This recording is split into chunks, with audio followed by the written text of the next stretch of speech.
아멘. 좋으신 주님을 찬양합니다. 우리 좌우 앞되는 분들과 인사를 나눕니다. 반갑습니다. 환영합니다. 축복합니다.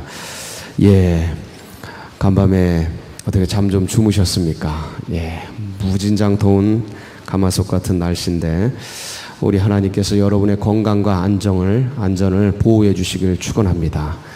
오늘도 뜨거운 햇살이지만 주님의 날개 그늘로 여러분을 덮으시고 생명싸개로 보호해 주셔서 하루를 넉넉하게 살 수 있도록 은혜 베푸실 줄 믿고 우리 그런 기대를 가지고 사무엘하 22장 말씀 나누도록 하겠습니다. 두 번째 시간이죠. 다윗의 다윗의 두 가지 균형 잡힌 면에 대해서 제가 말씀을 나눴습니다. 다윗은 일생을 전쟁터에서 피를 흘린 사람입니다. 전쟁터에서 있다 보면 거기는 인생의 막장 아닙니까? 인생의 끝장이죠. 그래서 그런 곳에서 있고 생활하다 보면 거칠어집니다. 사람들이 그 광부가 그 막장 마지막 그 뚫는 그런 곳에서 뚫다 보면 언제 어떤 일이 생길지 몰라요. 그래서 무너지기도 하고, 그러니까 목숨을 걸고 들어가는 거죠. 인생의 그 광부가 막장은 그러니까 거칠어요. 그런 분들이 거칩니다. 배에서 제가 주일날도 말씀드렸습니다마는 배에서 그 어부들 거친 바다 위에서 고기를 잡노라 보면 언제 죽을지, 언제 파도가 덮칠지, 언제 폭풍이 칠지 아무도 몰라요. 그러니까 뱃사람들이 거칠어요. 해군이 거칩니다. 몇 달 동안 배에 나갔다가 돌아오면 아주 그냥 폭음도 하고 인생이 언제 어떻게 될지 모르기 때문에 거칠어요. 그러니까 밑바닥에 있는 사람들의 성품은 거칠고 언어가 셉니다. 그래서 작은 일에도 확 화가 나고 분노가 나고 주먹이 먼저 나가고 이래요. 전쟁터에서 몸이 닳도록 싸운 사람들, 피를 많이 묻힌 사람들, 사람 목숨이 그 귀하게 보이겠습니까? 아무렇지도 않게 여겨지죠. 하도 많이 죽이고. 그래서 그동안 제가 계속 사람 죽이고 이런 얘기만 했지 않습니까? 이 역사서를 다루면서 전쟁 얘기를 다루니까. 그러니까 그런 데서 평생을 보냈기 때문에 거칠고 그다음에 언어도 세고 이렇단 말이죠. 근데 그런 거친 면이 있는가 하면 이런 시를 지을 만큼 성경에 나오는 인물 중에서 가장 많은 시를 쓴 사람입니다. 어떤 사람보다 더. 그 시 한 편 한 편을 보면 감미롭습니다. 시편 23편 여호와는 나의 목자시니 내게 부족함이 없어. 그 선율을 따라 읽다 보면 진짜 이거는 어떤 문학가보다 어떤 시인보다 더 아름다운 그 세밀한 하나님을 노래한 그런 시인의 감수성을 이제 볼 수가 있어요. 그러니까 이게 잘 조화롭게 있는 분이 이게 다윗이다. 그래서 많은 사람들이 다윗을 좋아하는 것 같아요. 오늘도 보면 그 다윗이 하나님을 노래해요. 그러니까 하나님께서 자기에게 행하신 일들을 감사하는 거예요. 이게 인생 후반기에 잘 쓰는 거 아닙니까? 모든 적들을 다 무찌르고 그리고 평안해진 그때에 하나님을 생각하면서 마치 백향목 궁에서 휘장 가운데 있는 여호와의 법궤를 생각하면서 성전 건축을 꿈꾸듯이 이 지향성, 여기 하나님이 영원한 다윗 언약을 부으셨다고 했습니다. 여러분에게도 그러한 주님을 향한 N극과 S극이 서로 끌리듯이 주님을 향한 우리의 마음이 지향되기를 축복합니다. 이게 사모하고 사모합니다. 주여 부어주소서. 사모하고 사모해. 그 성전 건축을 꿈꿨더니 거기에 하나님이 털끝 하나 한 것도 없는데, 선지자 하나 불러서 마음을 얘기한 것 뿐인데, 거기다 무슨 10원을 썼습니까? 100원을 썼습니까? 말 한마디 한 건데, 온 축복을 다 부어주신 것처럼. 다윗의 마음이 그렇단 말이죠. 이 시도 동일해요. 다 전쟁이 끝나고 적들이 평온해지고 다 안정이 된 그때에 하나님을 향해서 찬양하는 거예요. 저녁에 탁 집에 들어와서 하루 일과를 마치고 하나님을 찬양할, 그 모든 거친 일들, 힘겨운 일들이 끝나고 주님을 탁 찬양하고 감사하고, 이게 쉬운 일은 아닙니다. 그렇죠? 마음이 주를 향해 있는 거예요. 정말 사모하죠. 오늘 이 말씀은 사무엘하입니다. 사무엘하 22장이죠. 이건 역사서예요. 역사서는 굉장히 그 어떤 사건과 사실관계를 규명하면서 정확하게 그 사건이 일어난 것들을 쓰는 그런 서술체예요. 서술체 안에 들어가 있는 성경이 이 사무엘하인데, 여기에 다윗이 뭐를 넣은 거예요? 시를 넣은 거예요. 시를. 그러니까 생각을 해보세요. 역사를 쫙 써가는데 여기다가 하나님이 나에게 행한 일들, 그러니까 우리 민족에 행한 일들을 쓰다 보니, 역사를 쓰다 보니 이 역사를 행하신 그 주님의 모아모, 하나님이 행하신 일, 이걸 뭐라 그래요? 사역. 하나님이 우리나라에, 나에게, 우리 가문에 행하신 일, 그러니까 하나님의 우리에게 행하신 그 사역, 그걸 기록하는 거예요. 그러니까 내가 하고 우리 민족이 해냈다가 아니고 하나님, 그 일들을 하나님이 하셨다라는 거예요. 그 하나님이 행하신 사역과 그 일을 그렇게 만들어주신 하나님이 너무 감사한 거예요. 그 하나님에 대한 찬양. 그러니까 하나님이 행하신 사역과 하나님이 어떤 분이신지, 일을 행하신 분에 대한 그 하나님의 성품, 하나님의 속성, 하나님의 정체성, 하나님의 그 인격, 이거를 노래하는 거죠. 그래서 크게 어떻게 이런 역사서에 이런 시가 들어올 수 있을까? 그러니까 두 가지가 섞이는 거죠. 기가 막힌 균형이에요. 그러고 나서 들여다봤더니, 이 역사서에 기록되어 있는 시를 이렇게 들여다봤더니 하나님이 다윗과 이스라엘에게 행하신 일, 행하신 사역, 그것을 그렇게 찬양하고 있더라. 그리고 그렇게 행하신 그 하나님의 그 성품, 하나님은 요새시다, 하나님은 나의 반석이시다, 하나님은 나의 등불이시다. 그러니까 그렇게 행하신 그 하나님의 속성, 성품, 인격을 찬양하는, 그것이 녹아져 있는 말씀이 사무엘하 22장입니다. 그래서 여기 보면 다윗이 하나님이 어떤 분이신지에 대한 표현이 나오고요, 하나님이 무엇을 하셨는지에 대한 고백이 나옵니다. 그래서 경배와 찬양이라 그러잖아요. 우리가 찬송을 할 때에 경배와 찬양이라 그러는데, 경배는 하나님의 성품을 노래하는, 그러니까 하나님이 어떤 분이신지 그 정체성, 하나님의 인격, 이거를 노래할 때 경배라는 단어를 많이 써요. 그리고 이제 하나님이 뭘 행하셨는지, 말과 적군을 무찌르신 하나님, 그러니까 그 하나님이 행하신 일들을, 이 애굽의 강대한 소나기에서 벗어나서 자유를 주신 하나님, 하나님이 뭘 행하신 하나님의 일, 하나님의 사역, 이것은 이제 그걸 찬양이라고 그래요. 경배와 찬양, 이걸 전체를 묶어서 찬송이라고 하죠. 그래서 그런 것들이 여기에 녹아져 있다. 녹아져 있는데, 다윗의 이 오늘 사무엘하 22장 26절로 51절은 사실 1절부터 쭉 그렇지만 이게 그대로 시편에도 나옵니다. 이게 사무엘 하잖아요. 역사서잖아요. 근데 이게 그대로 지혜서에도 나와요. 지혜서, 성문서죠. 성문서에서도 나와요.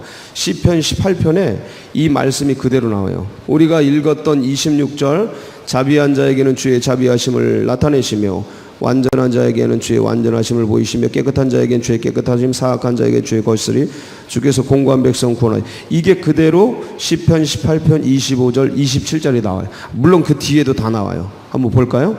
한번 시작. 자비로운 자에게는 주의 자비로움을 나타내시며 완전한 자에게는 주의 완전하심을 보이시며 깨끗한 자에게는 주의 깨끗하심을 보이시며 사악한 자에게는 주의 거스르심을 보이시리니 주께서 공고한 백성은 구원하시고 교만한 눈은 낮추시리이다. 이게 그대로 반복이 되는 거예요. 똑같아 보면. 그러니까 그러니까 역사를 기록하는데 이게 시로 나타내는구나. 하나님의 행하신 일들을 나타내니까 그러니까 역사서를 기록, 서술체여야 되는데, 근데 이거를 시적으로 표현하는 이 다윗의 이 감수성과 하나님을 향한 그 마음을 보노라면 참 아름답습니다. 여기 보면 다윗이 여호와를 어떻게 고백하는지 29절 한번 볼까요? 29절 시작. 여호와여, 주는 나의 등불이시니 여호와께서 나의 어둠을 밝히시리다. 주님은 나의 뭐예요? 등불. 주님은 나의 촛불. 주님은 나의 햇빛. 요새 햇빛은 너무 센가? 예? 이렇게 어두운 밤을 등불이 하는 역할이 뭐예요? 어두운 밤에 빛을 비추어서 길을 보여주는 거예요. 인생의 캄캄한 밤에, 폭풍이 휘몰아치는 그 밤, 아무것도 보이지 않는 고난의 그 밤, 주님을 찾았더니 주님께서 뭘 보여? 이 캄캄한 인생길에 지혜의 빛을 발해. 그 앞길을 열어주시는 빛을 쫙 발해. 그래서 그 갈 길을 보여주시고 해야 할 지혜들을 일으켜주시고, 여러분에게도 그리하시길 축복합니다. 여러 문제들이 있잖아요. 인생길 가다 보면 부딪혀요. 부딪히고 씨름하게 됩니다. 마지막에는 죽음이라는 강과 부딪히죠. 그 어둠과 고난과 부딪혀요.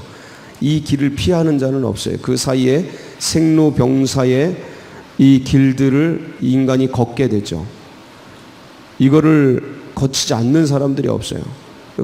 그게 다 고난이에요. 존재가 가지고 있는 고난. 그러니까 뭐 애들 어떻게 먹여 살릴까, 뭐 이런 것부터 시작해서 어떻게 먹고 살까, 어떻게 먹여 살릴까, 이거부터 시작해서 내 존재 자체가 가지고 있는 생로병사의 고난, 어둠이 있단 말이에요. 이 모든 것 속에서 그 캄캄한 어둠을 부딪히지 않는 사람이 없어요. 그걸 어떻게 넘어요? 스스로, 인간 스스로 그걸 넘은 인간은 아무도 없어요. 인류의 이 땅에 태어나서 인류 속에서 그걸 넘은 사람이 없어요. 그러니까 그 고난이 올 때, 어둠이 올 때 누굴 붙들어라? 주님을 붙들어라. 그분을 붙들면 그분께서 인생길의 캄캄함 속에서 빛을 발하신다. 오늘도 여러분에게 빛을 발하는 은혜가 있길 축복합니다. 그럼 다 붙들고 가는 거예요. 그래서 다윗은 전쟁터에서 살았잖아요. 30절. 이걸 보면 다윗의 그 살았던 삶의 모습이 나와요. 30절 시작. 내가 주를 의리하고 적진으로 달리며 내 하나님을 의지하고 성벽을 뛰어넘나이다. 주님을 의지해. 적진으로 달릴 때 화살이 날라오고 창이 날라오고 칼이 튀고 뭐 바위가 날라오고 뭐 별 투석전도 하고 별거 별거 다 하잖아요. 앞으로 유대인들은 대장이 앞에 섭니다. 유대인들 전쟁법은 대장이 앞에 서요. 그러니까 앞으로 전진 이게 아니고 나를 따르라 이거예요. 이게 유대인들이. 그러니까 맨 앞에 서서 달리는 거예요. 타켓이 되죠. 타켓. 화살 갖고 타켓. 그러니까 뭐가 날라와서 죽을지 몰라요. 주여 도와주소서. 그러면서 달리는 거야. 주여 도우소서. 오늘 하루도 그렇게 달리는 겁니다. 주여 도우소서. 아니야, 인생이 언제 쓰러지고 언제 넘어지고 언제 다치고 뭔 일이 생길지 어떻게 합니까? 어떤 화살이 날라올지 알아요. 어떤 불화살이 날라올지 어떻게. 주여 도우소서.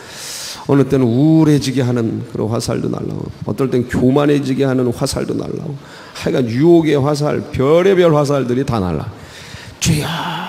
그러면서 주를 의뢰하고 적진을 하니, 야, 내가 너희를 보냄이 이리 가운데 양을 보내는 것 같다. 적진으로. 이 세상의 모든 우상과 하나님을 대적하여 높아진 이론과 사상과 가치들로 가득한 적진 아닙니까? 전쟁터잖아요. 영적으로 보면 그 하나님을 의지하고 달리고 성벽을 뛰어넘. 여러분도 오늘 이렇게 사시길 축복합니다. 주님을 딱 붙드세요. 그러면 하나님의 보호하심과 하나님의 생명 싸개를 싸듯이 지키시는 은혜가 있는 것이죠.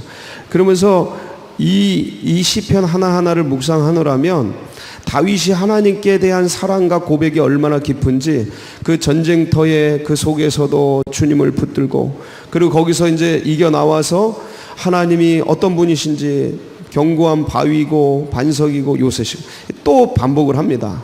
그 전쟁터에서 살려주시고 인도해 주시고 주님의 구원의 방패로 나를 그러니까 이 말씀을 묵상하노라면 하나님께 대한 깊은 사랑과 고백들, 그러니까 하나님이 어떤 분이신지 그 하나님께 대한 절절한 사랑과 감사가 이게 배어 있고, 그러면서 그 자기 인생사에서 녹아든 모든 면면 속에 그 이루신 일들을 어떻게 보고 있는지 그 다윗의 관점이 나와 있는 거예요. 다윗의 역사를 보는 눈. 사실 그 전부 고난이잖아요. 전부 고난이라고요. 여기 보면 44절 한번 볼까요? 44절 시작. 주께서 또 나를 내 백성의 다툼에서 건지시고. 여기 보세요. 내 백성의 뭐요? 이거 뭐예요? 백성의 반역. 백성의 반역 사건 아닙니까? 이거는 내란 뭐 세바의 반란일 수도 있고 압살롬의 반란일 수도 있고 여러 가지 그 내란 속에서 아니면 남과 북이 계속 맞서서 싸우는 이런 민족 상잔의 비극, 이런 속에서 이 다툼 속에서, 근데 이거를 이제 그렇게 지금 다윗처럼 내 백성의 다툼에서 나를 건지시고 보호하셨다라고 이렇게 역사를 그렇게 보고 있지만, 그 실제 살았던 역사 속에 들어가면 사울과 피 튀기는 도망과 죽이려고 하고 살려고 하는 다툼과 압살롬과 세바가 죽이려고 하고 없애려고 하고 아들이 압살롬이라는 아들이 셋째 아들이 다윗을 죽이려고 하고, 그 아비의 그 피 맺힌 절절한 심정을 한번 생각해 보세요. 아들이 오늘날 와가서 아버지를 막 때리고 막 죽이고 막 그러려고 그래요. 그걸 당하는 그 애비의 마음을, 이건 피눈물이죠. 그러니까 이 속에는 굉장히 많은 고난과 아픔과 환난과 풍파가 있는 거예요. 그러니까 인생이 당하는 고통과 아픔이 있는 거예요. 그걸 당하는 현장에서는 하나님이 어디 있어? 하나님이 도대체 어디 있어요? 이런 일들을 당하게 하는 이 피 맺힌 절규가 있는 거, 있을 수 있는 거죠. 근데 그게 아니. 다윗은 이 고난과 아픔에 대한 해석이 하나님이 거기서 나를 건지시고, 이 뭐 얼마나 아름답게 이 묘사가 돼요. 여러분 인생을 그리 보시는 은혜가 있길 바랍니다. 그러니까 지나간 자신의 삶을 원망과 한과 아픔과 상처 이렇게 보는 게 아니고, 기가 막힌 하나님의 내 인생이라는 조각을, 내 인생이라는 그림을 그리기에 하나 만져주시고 조각해주시고 이렇게 다 기가 막힌 설계 속에서 이끌어온 하나님의 섭리의 눈길로 보는 거예요. 그러니까 그 장면 어쩌면 거기서 막 깨지고 싸우고 다투고 이혼하고 그 자식 새끼하고 막 그렇게 되고 별의별 일들 죽고 다치고 뭐 고난과 아픔이 얼룩진 그게 척척척척척 이렇게 그려가지고 이게 배경이 돼서 기가 막힌 다윗이라는 아름다운 그림을 그려내기 위한 하나의 배경, 백그라운드였던 그런 것들이 그렇게 보는 거예요. 자기의 삶을. 그러니까 이 언어가 나오는 거 보세요. 언어. 이 전쟁터에서 싸운 사람이 이 나올 수 있는 언어가. 그러니까 그 어떤 상황에 처하든지 아무리 고난 속에서 밑바닥 속에서 처박혀서 대굴대굴 구르는 생을 살았든지 아니면 어떤 위에서 어떻게 살았든지 간에 삶의 상황과 환경과 처지와 관계없이 하나님을 깊이 묵상하고 사랑하는 사람들의 그 마음과 생각과 언어의 모습들은 이렇게 고상할 수 있는 거예요. 이렇게 아름다울 수 있는 거예요. 그러니까 내 삶의 환경과 처지와 상황과 관계없이 하나님을 향해 이 마음을 가지고 있는 이 전쟁의 밑바닥에서 이런 언어가 나오는 거예요. 얼마나 아름다워요. 얼마나 기가 막혀요. 여러분 인생을 살아가면서 그러니까 이런 언어들을 뽑아내는 그런 축복이 있길 바랍니다. 이게 깊이 묵상하고, 묵상하려고 하는 이유는 사랑이에요. 그러니까 마지막은 사랑이야. 신앙의 마지막은 뭐예요? 하나님께 대한 사랑이에요. 처음에 신앙은 뭐예요? 나에 대한 사랑으로 시작돼요. 처음 신앙은 나에 대한 사랑으로 시작한다니까요. 인간의 신앙이든 인생이든 삶이든 그 어떤 것든 인생의 시작은 나에 대한 사랑으로 시작해요. 자기애, 자아애, 자기 사랑, 내 사랑, 나 사랑, 이거부터 시작해요. 내가 행복하려고 하나님 믿죠. 내가 구원받으려고 하나님 믿죠. 내가 영원 천국 가려고 하나님 믿지 뭐 때문에 하나님 믿습니까? 나로 시작한다니까, 신앙 자체가. 근데 하다 보면 눈을 뜨는 거야. 하나님. 모를 때는 나 때문에 하나님 믿는데 이젠 있다가 믿다가 알다가 보면, 그래서 뭐가 나와요? 다윗의 고백, 이 다윗의 그대로의 고백을 신약으로 옮기면 바울의 고백이 나오는 거예요. 바울의 고백. 이 다윗의 이 고백을 그대로 신약으로 옮기면 다윗의 고백이 바울의 고백이 나오는 거예요. 에베소서 1장 3절로 14절. 다 읽을 수는 없어요. 몇 절만 읽어볼게요. 이게 나와, 이게. 시작. 찬송하리로다. 하나님 곧 우리 주 예수 그리스도의 아버지께서 그리스도 안에서 하늘에 속한 모든 신령한 복을 우리에게 주시되 곧 창세전에 그리스도 안에서 우리를 택하사 우리로 사랑 안에서 그 앞에 거룩하고 흠이 없게 하시려고 그 기쁘신 뜻대로 우리를 예정하사 예수 그리스도로 말미암아 자기의 아들들이 되게 하셨으니 이는 그가 사랑하시는 자 안에서 우리에게 거저 주시는 바 그의 은혜의 영광을 찬송하게 하려는 것이라. 예, 여기까지. 이 뒤에 쫙 주옥 같은 14절까지 바울이 하나님의 은혜를 생각하다 보니까 창세전에 나를 택정하사 그리스도 예수 안에서 예정하시고 그 크신 신령한 복으로 우리를 채우사 하나님의 아들이 되게 하시는 놀라운 은혜와 은총을 허락하셨으니, 이게 막 깨달아지면서 그 창세전까지 가는 거예요. 하나님의 그 사랑이.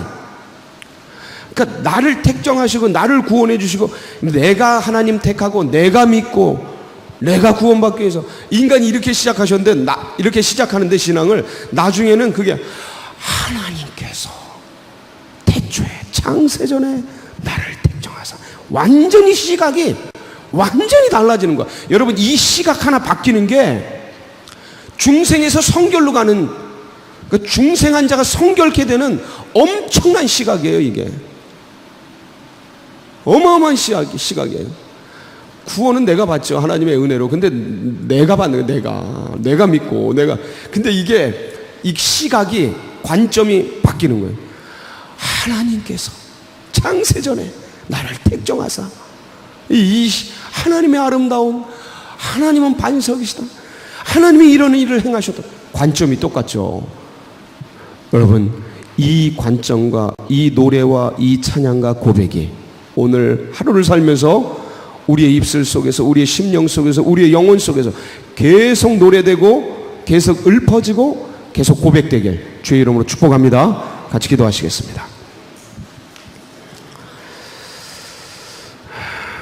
주님께서, 그리스도 예수께서 우리를 향하신 그 놀라운 일들을 행하신 것, 그분의 성품 마음껏 노래하시고, 그리고 그렇게 노래하는, 찬양하고 믿는 다음 세대들이 계속해서 일어나도록 위에서 기도해 주시고, 우리 은혜와 쉼이 있는 전교인 수련회 일주일 앞으로 다가왔습니다. 다음 주 수요일이면 시작되는데, 여러분 위에서 좋은 날씨, 또 안전하고 깊은 은혜가 넘치는 오순절 성령의 능력이 넘쳐나는 그런 수련회 되도록 위해서 기도해 주시고, 또 이 나라 민족 여러분 각자의 기도 제목 붙들고, 하나님 이 찬양과 고백이 내게 있게 하소서. 우리 주여 한번 부르짖고 다 같이 기도하며 나갑니다. 부르짖습니다. 주여